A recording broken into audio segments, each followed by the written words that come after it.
This is Brandon Helwig. I'm the publisher of UCFsports.com, and today I'm joined by Kelly Quinlan, publisher of Jackets Online, part of the Rivals.com network that preview Friday's upcoming Gasparilla Bowl between UCF and Georgia Tech. Welcome, Kelly. Hey, what's going on, Brandon? Yeah. Well, just a long time no see. I think we talked early last season, and it kind of the vibes were a lot different back then for Georgia Tech. I remember we were talking about Jeff Collins and is he on the hot seat and what may ultimately happen there. And Georgia Tech comes down to UCF. They lose. Jeff Collins is fired, I believe, the next day or sometime around there.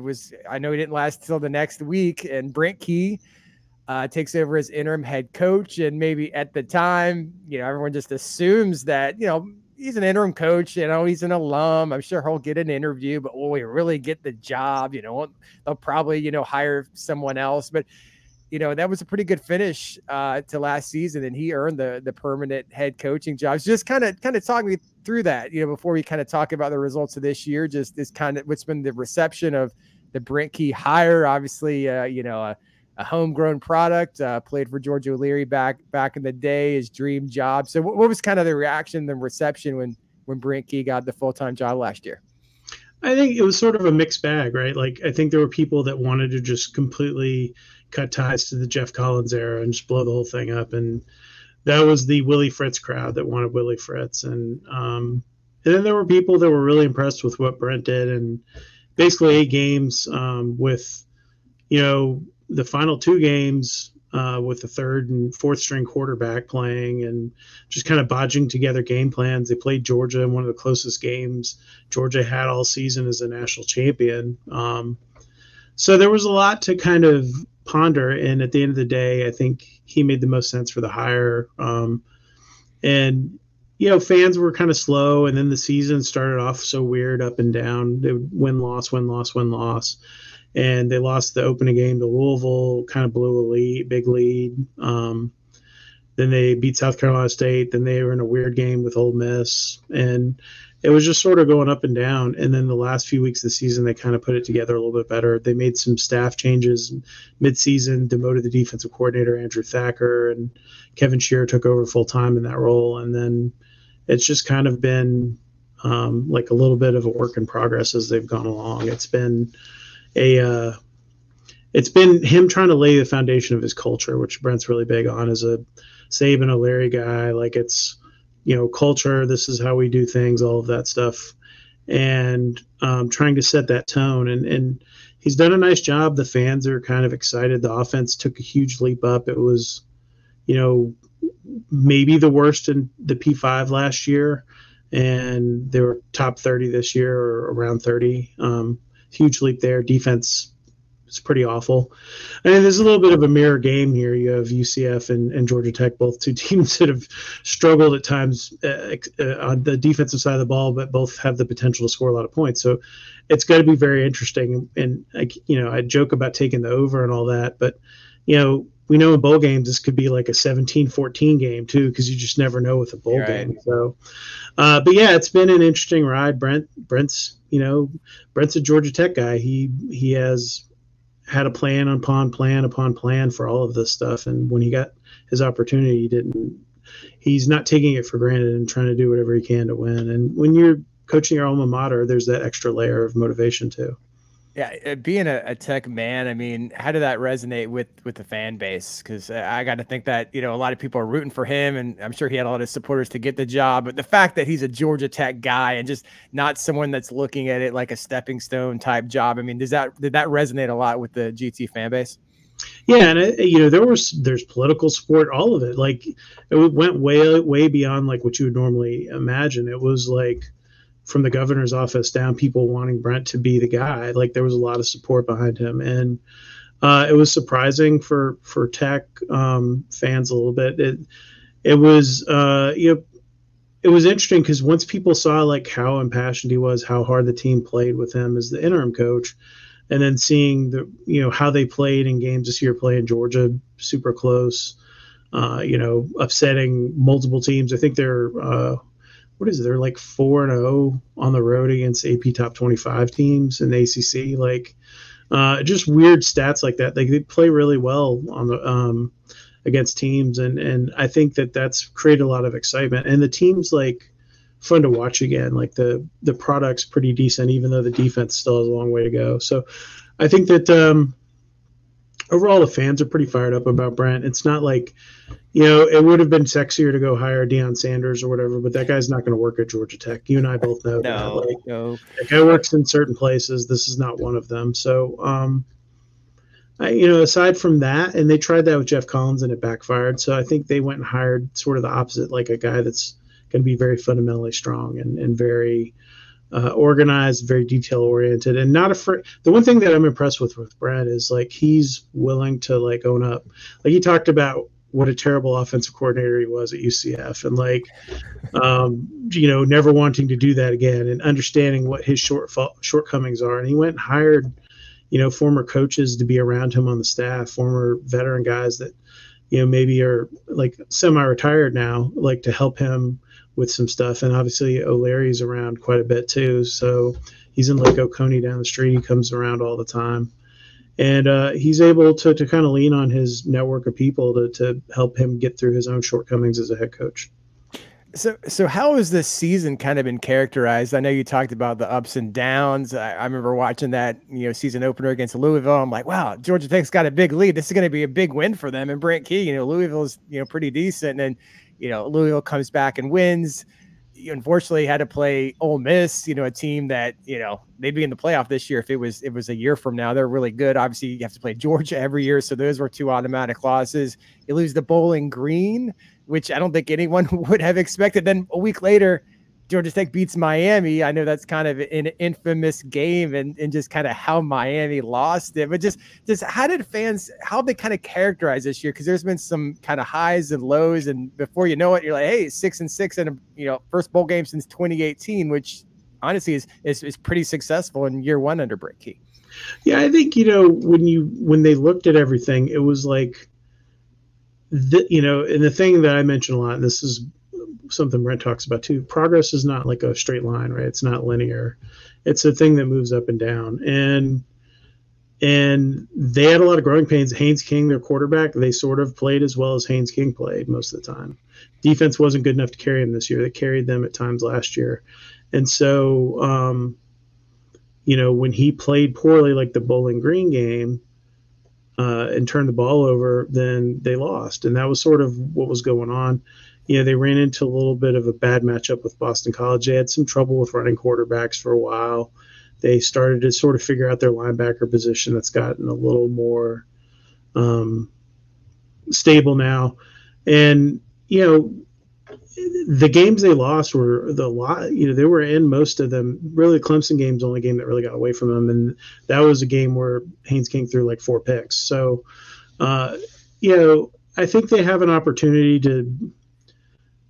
they had an opportunity to see the products getting better, but it's not like a finished product. And I think the one thing that Tech fans understand is they seem to get better every week, even with some of the setbacks in the middle of the season with the Bowling Green game and the BC game. And, you get the upset wins over Miami and Carolina, and you play Ole Miss and Georgia into the fourth quarter in one-score games in both of those at times.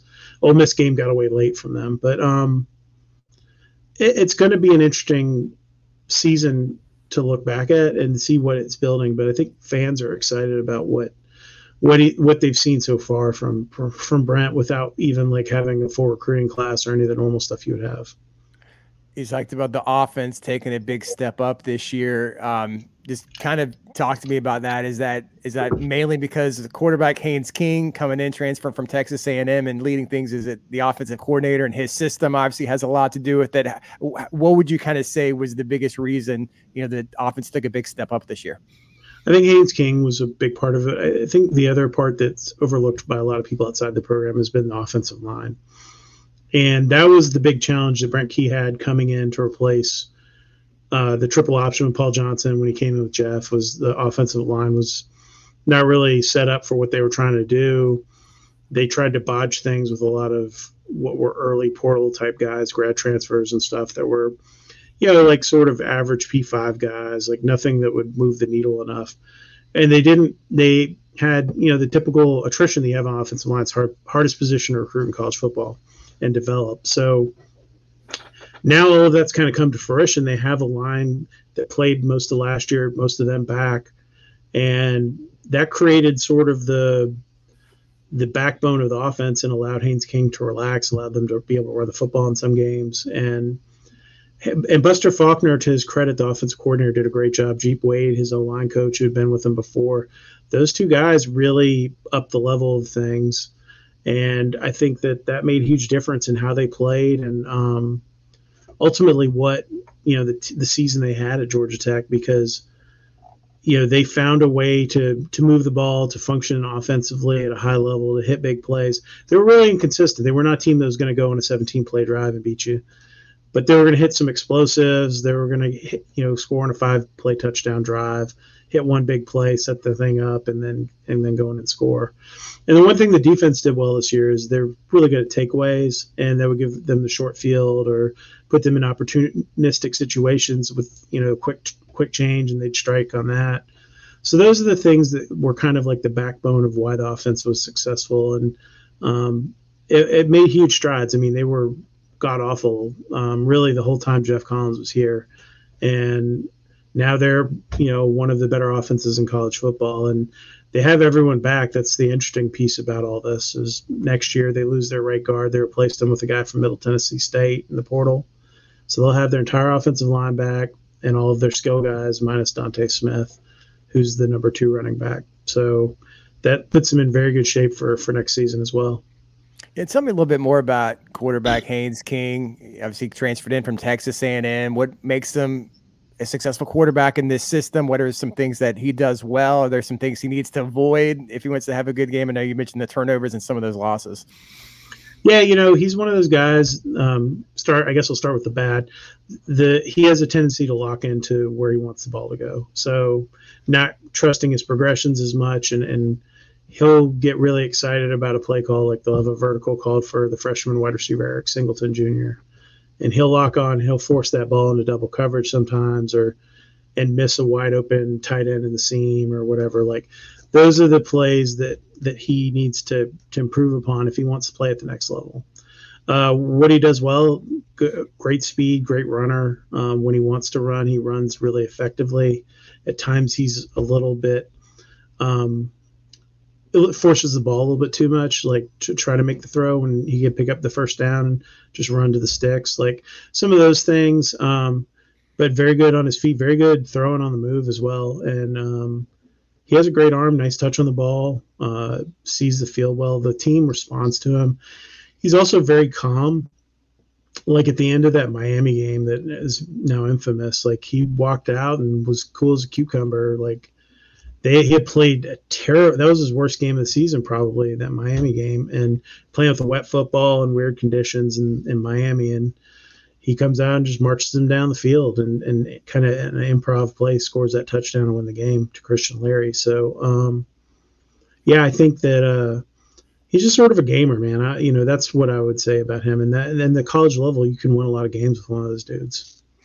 Well, tell me about that Miami game, because I remember UCF played Kansas that day, and I was in the hotel room kind of monitoring. I had a little tablet because it was on ACC Network. It wasn't on the hotel TV, and just kind of like, okay, you know, Miami won. Just kind of looked away and watching the other game on the main TV, and then I looked down. I'm like, well, wait a minute. Georgia Tech has the ball. Like, how did they have the ball? Like, the game was over, and so then they kept on replaying what happened. So that's how I saw it. What was your vantage point? I assume you were at the game, or were you on the field level at that point, or were you still in the press box? Or I was sitting in that lovely press box in the Hard Rock that's in the corner of the end zone, and Miami was coming towards us on the drive. And like I looked at the guy sitting next to me, and I was like, why are they handing the ball off? I looked at the time, and I was like, I said it out loud in the box. I was like, why are they handing the ball off? They were trying to get this dude over 100 yards. I don't even know if they've talked about it, like, honestly, but I am like 100% certain that was what was going on. Because if you look at what's going on, he's not running the ball like this or anything. Like, it was clear he was like at 98 yards or something. And they were trying to get him 2 yards, get over 100.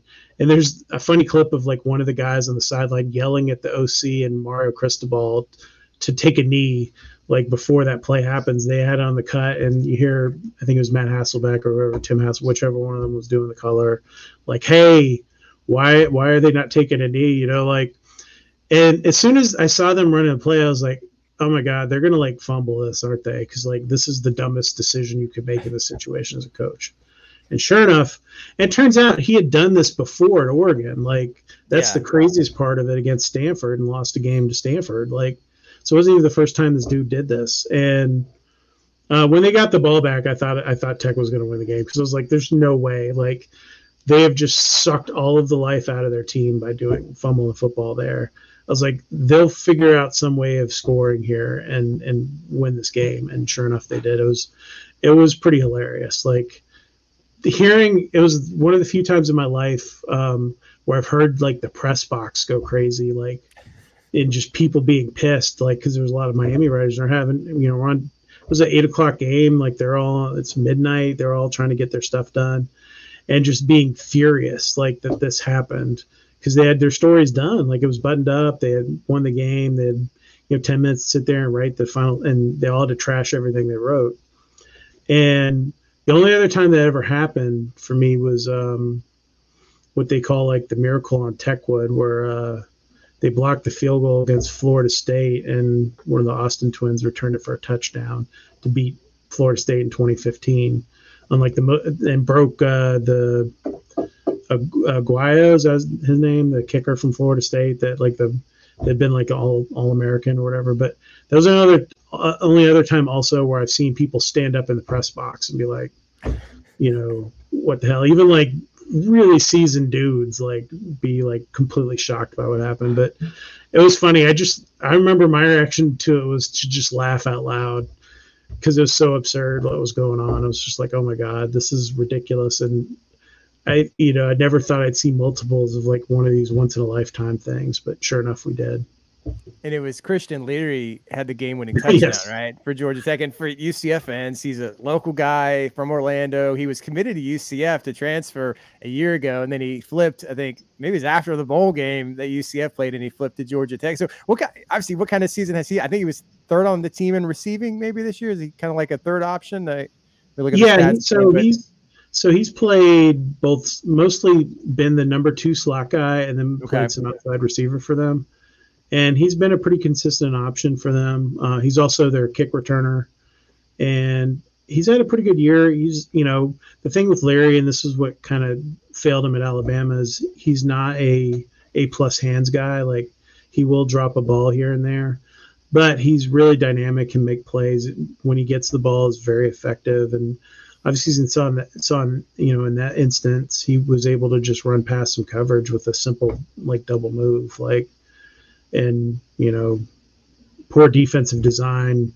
There's been quite a few of those plays this year, the Auburn-Alabama game this year, the Georgia Tech, like where if you just line your guys up on the goal line and keep everything in front of you, you're better off than what you did in that game.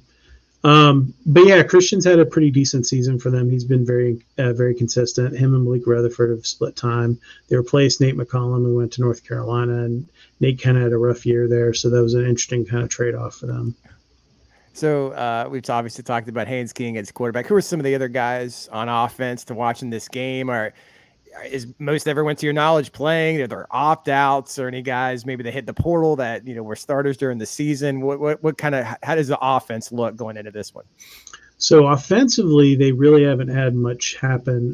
The third string quarterback is in the portal, and a second, third string offensive lineman. That's it on the offensive side. The guys you watch for, Jamal Haynes, a running back. He was a slot receiver at Grayson High School in Atlanta, and kind of sat on the bench. He was behind Nate McCollum. He was behind Malik Rutherford, who's a starter now. And he basically just stepped into, a bigger role this year. They moved him to running back. It was something that Buster Faulkner had done at Southern Miss, I think, with a running back, and that paid off really well for him. And he's had a great season for them as their primary running back. Trying to think, Eric Singleton Jr., the freshman wide receiver, He's really good. Eric was a guy that was overlooked. He was like a 2-star guy in Rivals, low 3 on other services, and he is one of the fastest guys in college football, and just a burner, and really lit people on fire at the beginning of the season. Now teams have started to adapt for him a little bit, but he's like sort of the main one that I would look at the outside receiver position. They have Dominique Blaylock, who's also the punt returner, came from Georgia in the portal. He's pretty good. And then they have 3 tight ends they play: Luke Benson, Dylan Leonard, and Brett Seither. All 3 of them kind of roll throughout the game. They'll each play like 20 snaps sometimes, say it's 60-snap game. Yeah, I know you mentioned it earlier about how GT has struggled defensively. Just kind of tell me, just kind of sum up what you've seen from that side. It was Andrew Thacker, am I right? Began the year as defensive coordinator. He was a holdover from the Jeff Collins staff. Some UCF people may remember him. He was part of the O'Leary staff with, Brent Key, back in the day, and Jeff. And so he was demoted pretty early on in the season, right? So they kind of shuffled some guys. And I know there was a little bit of I don't know, controversy, whatever happened in like last week. I know there was a report from Football Scoop saying there was a couple of coaches were not going to be retained, even though they were still coaching the bowl game and they were out on the road recruiting. And then GT had to rush out and put out a statement kind of sort of acknowledging it. So I know there's been some coaching kind of drama on that defensive side, but just kind of what did you see from that side of the ball this year? Yeah, so Andrew in the defense kind of helped Key keep the job, right? Like they played really well down the stretch last year.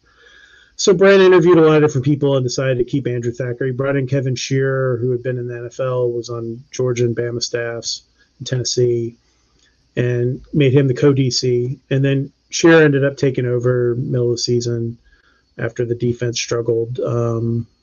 Maybe the Bowling Green game. Can't remember which game it was, but Kevin took over as the DC. Thacker became the safeties coach with Travaris Tillman. Travaris played at Georgia Tech, played in the NFL, and him and Thack got demoted. So that was a whole weird story where Football Scoop reported they were fired. They weren't fired. They were basically told their contracts were not going to be renewed at the end of January and to go look for other jobs. Brent was trying to do them a solid by telling them, hey, go look for a job. In the meantime, you're still going to work here and do the bowl game and all that. So then the Football Scoop reports that, and I think at that point he had to take them off the field because it was obvious they were being fired. And they released a statement saying they were being taken off. It was a whole thing. And got a Football Scoop dude mad at me because he sort of jumped the gun with his report because it wasn't exactly what was going on anyways. They were being fired now. He reported they had been fired, which wasn't really accurate. So, it's all semantics at the end of the day. But, yeah, they struggled to stop the run. The pass coverage was soft. Really couldn't get a good pass rush. Their top defensive end got hurt in the first game of the season after playing like 20 snaps against Louisville. They just were not themselves on defense and just really struggled. It took them a long time to figure out the linebackers. They lost their 2 star linebackers to the NFL from last year and didn't really have logical replacements for them. And so all of that kind of bubbled up, and it took them a while to figure it out. They got more consistent down the stretch. I think that really from the Virginia game on, they played okay on defense. The Clemson game, they're actually playing okay before Haynes King turned the ball over like 4 times. Georgia, they played them fairly well. Syracuse, they played them really well. Virginia, they shut them down. So it's been interesting. Like they're a little bit hot and cold. Running quarterback's been a little bit of kryptonite. Thomas Castellanos, who your guys know very well, lit them up. And that's why they lost the BC game, along with some key turnovers. They get a little bit of gashed in the run game at times, but it's just been not a consistent product, and hence why there's going to be a complete overhaul on that side of the ball after the bowl game. Yeah. So who were some of the players there? Are there any standout players defensively, or who would, if you had to name, a couple of guys that might be making plays on Friday, who would you pick? Jalen King was all ACC safety, like has a bunch of picks, makes plays, has a nose for the football. He's had a really good year. He broke his leg last year, what was supposed to be a senior year in the Pittsburgh game, and ended up coming back, taking a COVID year and coming back. And then, aside from him, Amari Harvey's played really well at corner. He's come on late. It was a transfer from Auburn that didn't really play last year, and then got thrown into the mix. He had a pick. He's had a couple of key picks for them, including one in the end zone against North Carolina, maybe. That was a big play in that game. Other than them, Kyle Eford's playing well. Paul Maola, who came from Idaho via Notre Dame at linebackers, had some decent play. And then up front, that's been a little bit of a mixed bag. They have Eddie Kelly, who y'all might remember from USF last year. He's playing the field end position now, and he's started to come on a little bit towards the end of the season. Defensive tackles, they have 4 solid guys there. Nothing spectacular, but they're very solid. And then that rush end spot will be interesting because that's the one kind of key loss they've had in the portal so far is a guy named Kyle Kennard who's going to South Carolina. Just cashed in on NIL, and he had 6.5 sacks, but like 5 of them were in 2 games. 4 came against Wake Forest, and the other one came against South Carolina State.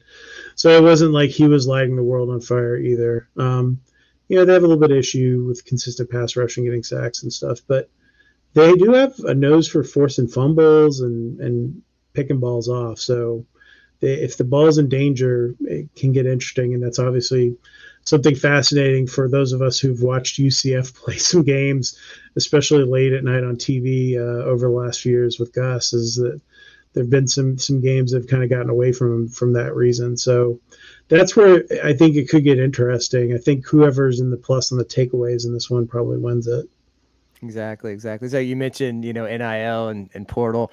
How is Georgia Tech and maybe the fan base and the donor base, how are they kind of evolving to adjust to the new realities? I think it's taken a lot of programs, especially like UCF, like a year or two to kind of realize what it's become. It's now you've got the athletic directors everywhere kind of being proactive, like said, hey, we like your donations, don't get us wrong, but maybe those donations need to go to the collective as well, or just shift them completely. So, UCF has the Kingdom NIL, and now everyone's supposed to donate there, and it's none of it's transparent. We don't really know what's going on at a lot of these places. It seems like some schools like Ole Miss have just some unlimited war chest where they're just buying all the top transfers in the market. It's a little bit different at maybe schools like UCF and Georgia Tech. But how is that kind of going from what you've gathered as far as Georgia Tech? Are fans, are the donors kind of understanding what it takes now to compete in college football?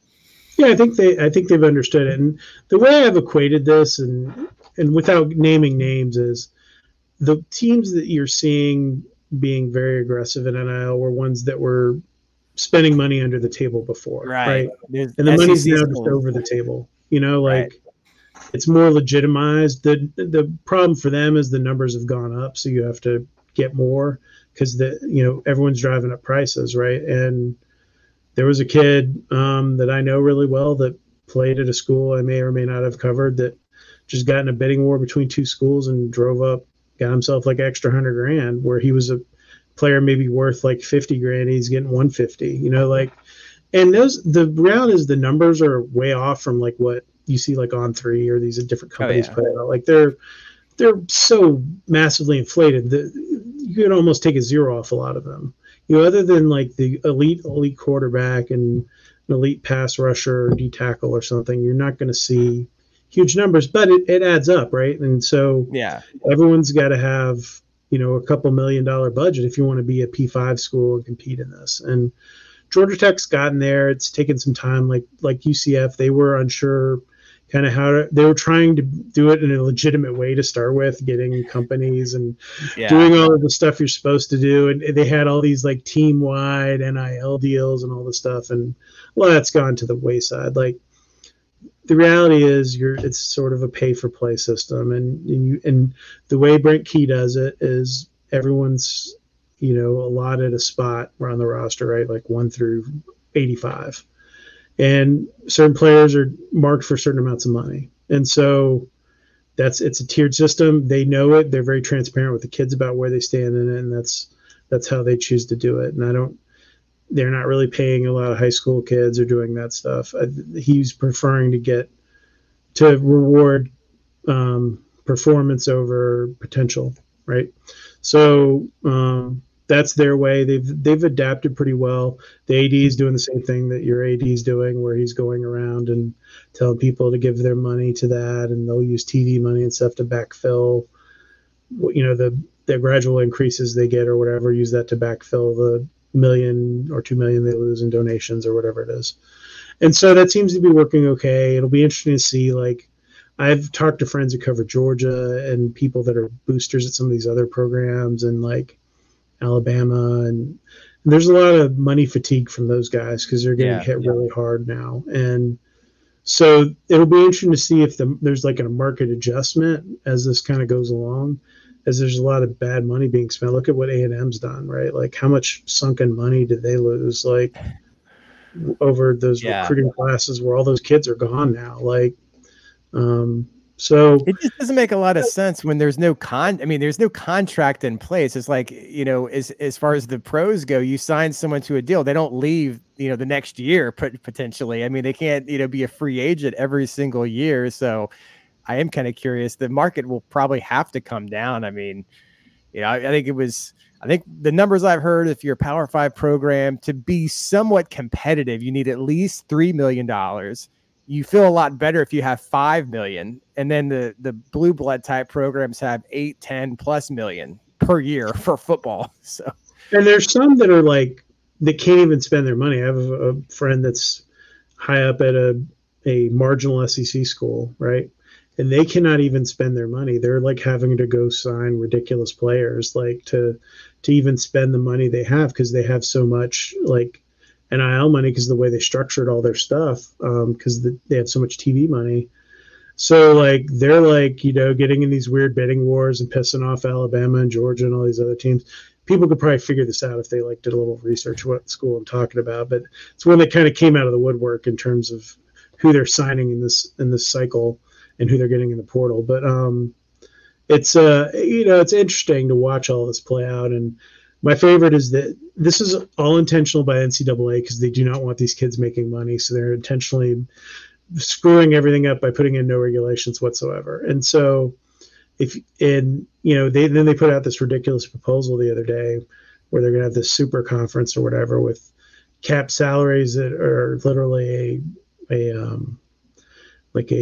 antitrust lawsuit waiting to happen, right? Like, you can't cap what people make without a collective bargaining agreement. Like, all of this stuff's hilarious, and it's just Title IX. If you do it through the schools, you have to somehow respect Title IX. I mean, I don't know how that makes sense. I mean, the sports that don't make the revenue, I mean, they're supposed to get the same amount as the football players. I mean, the reality is there probably should be like a salary system. And this is what Damon Stoudemire, actually the basketball coach at Georgia Tech, suggested, is like, there's a salary structure, whatever it is. Like, first year players get X, second year, third year, fourth, whatever.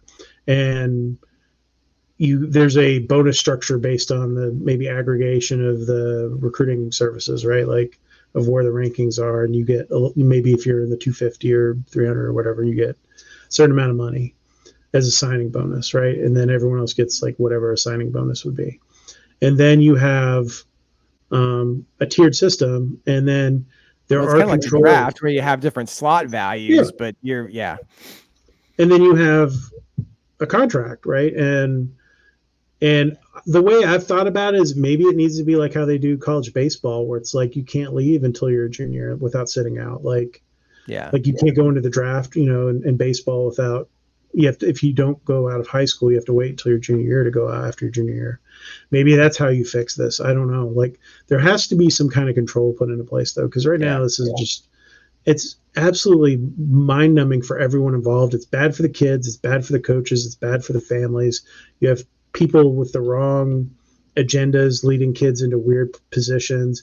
You have parents like out, with Amazon wish lists begging for money. Like, I mean, begging for fan bases to buy them gifts or whatever. I mean, the whole thing's just dirty and like gross. And at the end of the day, the thing that I harken back to, and this is where I think you have to keep it like it is now, where there's P4, P5, and then there's some group of 5 schools that have a little bit of a shot.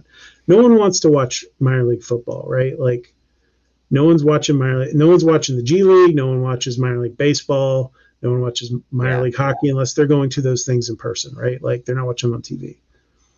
And so if you get into the situation where there's 30 schools and it's just the rich of the rich playing each other, they're all going to hate it. They're going to lose all their rivalries, and fan bases are going to erode, and it's going to kill the sport.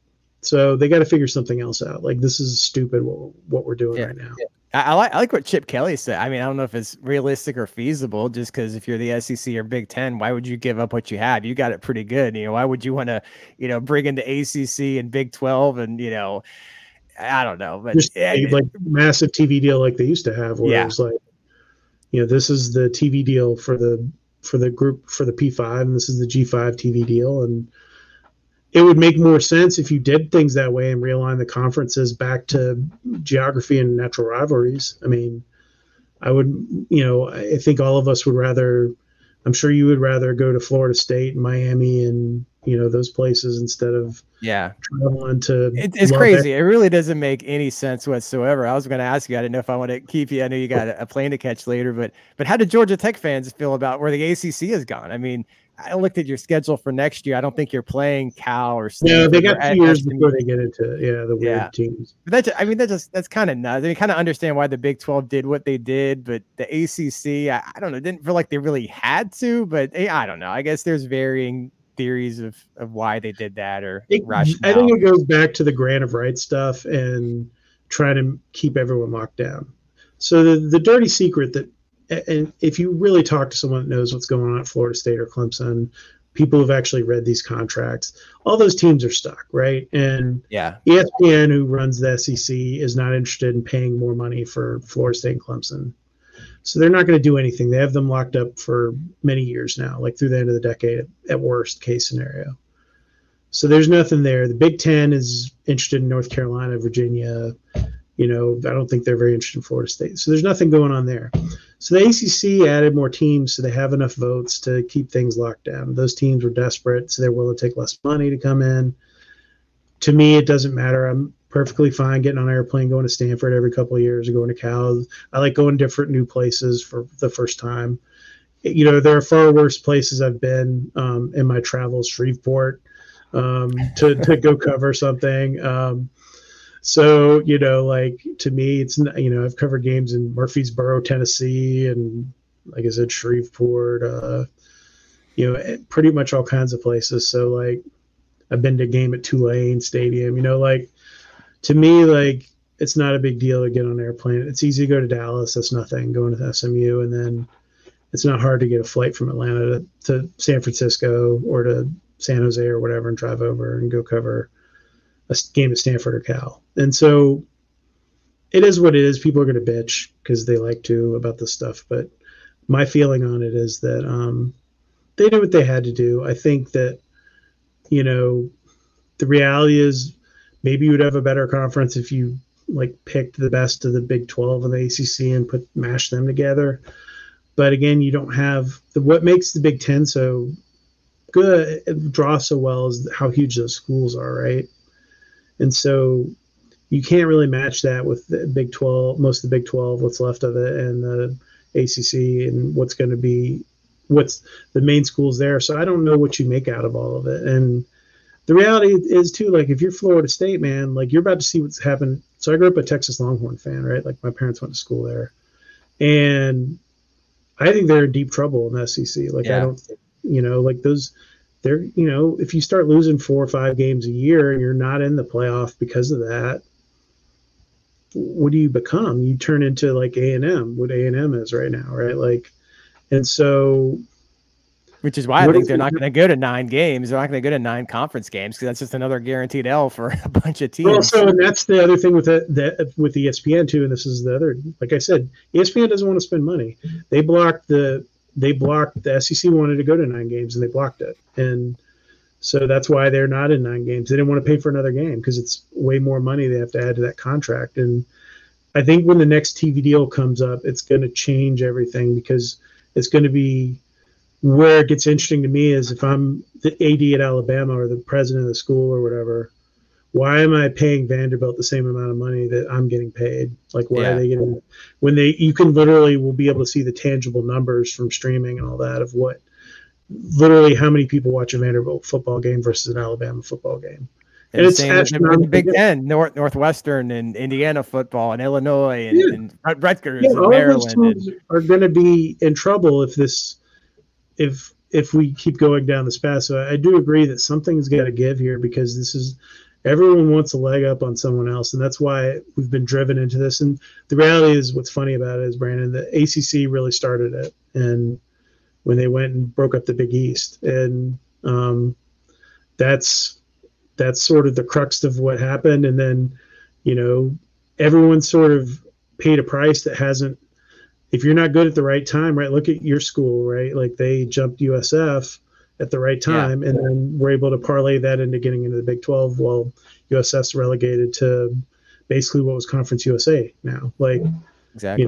So that's how this. It's like timing, and I mean, Rutgers has no business being in the Big Ten, but they are, like, because they had the Big Ten got turned down by Virginia, North Carolina, and Georgia Tech in whatever it was 2013, right? Like, so they were like, let's get a big market Rutgers, okay.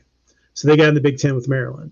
Like, sometimes it's dumb luck, man. Timing's everything in this. And, like Houston being good in basketball and football again at the right time got them into the Big 12. Like, if it had been 5 years earlier, maybe they don't get in, and maybe they take somebody else. Maybe they take SMU. Like, so it's very weird how this is all played out and how specific it is in that moment in time. And obviously, UCF's reaping the benefits. It's bizarre for UCF. It's being in the Big 12 this year has been great, getting to know these teams. But then next year, it's like UCF's in the Pac-12. Like, they play all the Pac teams that are coming into the league next year. Going to Arizona State, Arizona's coming in, Colorado's coming in. It's like those natural rivalries, man. Yeah, it's like UCF's in the Pac-12 next year. It's really, really bizarre. But just to kind of wrap things up, looking ahead to the game, I know George O'Leary is going to be there. I believe he's going to be honored on the field at some point. I haven't heard if that's before the game. Maybe he's doing the coin toss. I'm not sure, but obviously he's got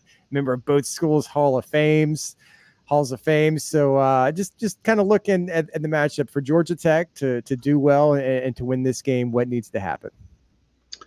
They've got to control the turnovers and score some points. This is not going to.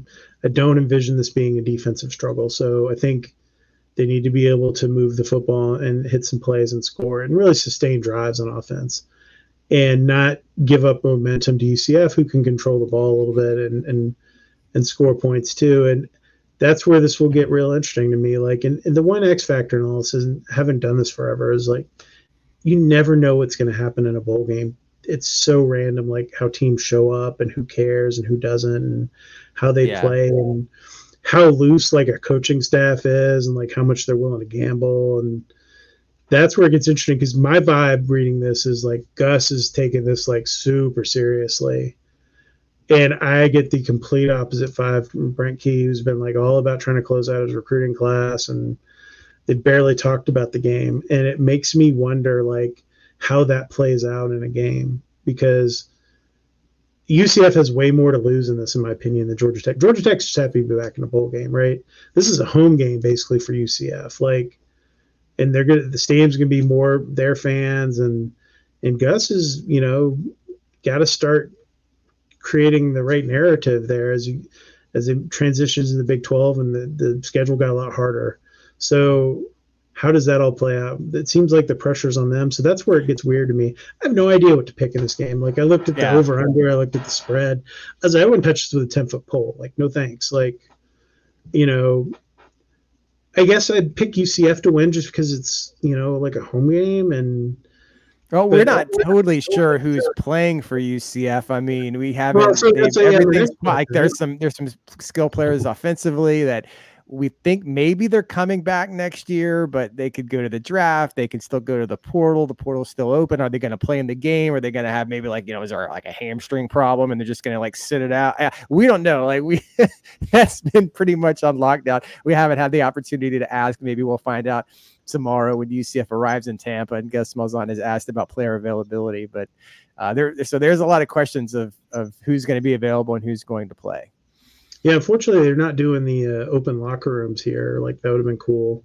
Like, some of the other bowl games will do that. They'll have, like, an open locker room before the game. And then you could, like, literally walk around and see who's there, right? Like, who's dressed out. Or you're going to have to go look at, like, with a magnifying glass at the team photo they put out from, like, the bowl site the day before the game or whatever. Like, because I don't know what there's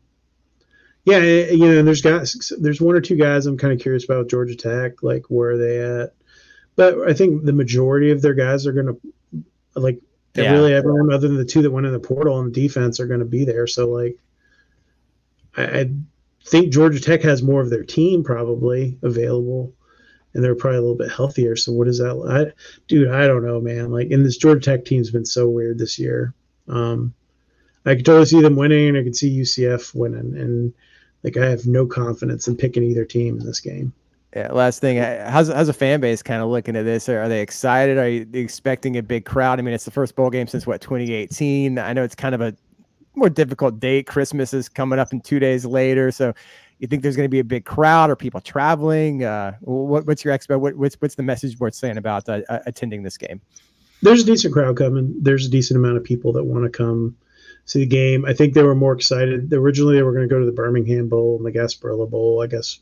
Freaked out about having a rematch from last year and didn't want a lame duck coach in their bowl game too. And so they pushed back, and that's how Georgia Tech ended up in Tampa. And I think they're excited, but it's, it's sort of like this game's, December 23rd. Like, am I going to really go down to Tampa? It's Tampa. It's not like even Orlando where you have Disney and all that stuff. Like, yes, I can go to Busch Gardens, but what do I do? Like, there's a lot of that going on. Like, in school, I mean, a lot of people still have school the entire week, so I don't know how it is. Yeah, I mean, I could have school a couple more days this week, like my oldest, and it's like, what do you do? Like, as a parent, like, so I think there's people coming just for the game. By looking at the hotels and stuff, and even the flights. I know getting a flight back was a little bit hard. So, like, I imagine there's a decent amount of people coming. So, like, the flights that would be in the time where I would normally want to come back were more full or priced up. So I think it'll be a decent crowd.